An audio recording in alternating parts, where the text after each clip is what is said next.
Assalamualaikum warahmatullahi wabarakatuh. Di sini kami dari kelompok 6. Dan di sini kami akan menjelaskan enzim yang ada pada nanas dan pepaya dan apa sih perannya dan pengaruhnya dalam kehidupan kita. Oke, di sini sebelumnya nama saya Padi Rizky. Saya Feby. Saya Alfat. Saya Muhammad Rifai.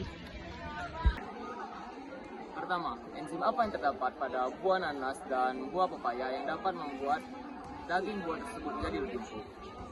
Pada buah nanas terdapat enzim bromelain, sedangkan pada buah pepaya terdapat enzim papain. Kedua enzim tersebut merupakan enzim protease, yaitu enzim yang dapat memecah protein. 3. Oke, soal nomor 2 yaitu bagaimana mekanisme kerja enzim tersebut dalam mengumpulkan daging dan substrat apa yang dilakukan yang diuraikan. Bromelain dan papain bekerja dengan memutuskan ikatan peptida dalam jaringan daging sehingga jaringan daging tersebut menjadi lunak. Substrat yang diuraikan adalah protein. Selanjutnya, enzim apa lagi sih yang berperan dalam kehidupan sehari-hari? Contohnya adalah enzim selulase, di mana enzim ini berperan dalam menghidrolisis atau menguraikan serat-serat kasar, di mana serat-serat kasar yang diuraikan ini dapat dimanfaatkan sebagai pupuk kompos atau pupuk cair. Yang pupuk cair ini sangat bermanfaat bagi tanaman karena menyediakan unsur hara makro dan mikro serta dapat memicu pertumbuhan vegetatif. Apa sih contoh serat kasar yang dapat diuraikan oleh enzim selulase? Contohnya adalah kulit nanas.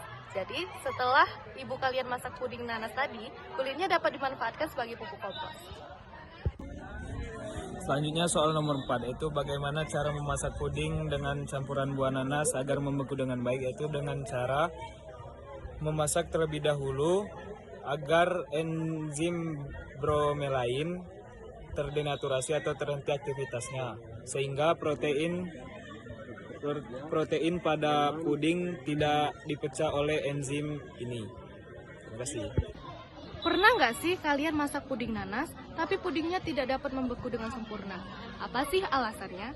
Jadi, ketika kita memasak puding yang bahan dasarnya adalah gelatin dan dicampurkan dengan nanas, enzim bromelain yang dijelaskan Alfat pada soal nomor 1 tadi akan memecah gelatin ini karena fungsi utama enzim bromelain adalah memecah protein. Jadi, pada saat kalian memasak puding itu tidak akan dapat membeku dengan sempurna.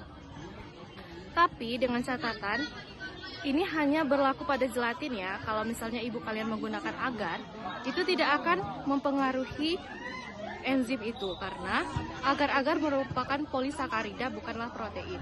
Jadi gimana sih caranya agar puding nanas kalian dapat membeku dengan sempurna? Akan dijelaskan oleh Rifai pada soal nomor selanjutnya. Oke, soal yang kedua yaitu bagaimana mekanisme kerja enzim dalam mengempukkan daging dan substrat apa yang diuraikan. Jadi jawabannya yaitu bromelain, ngentot nih.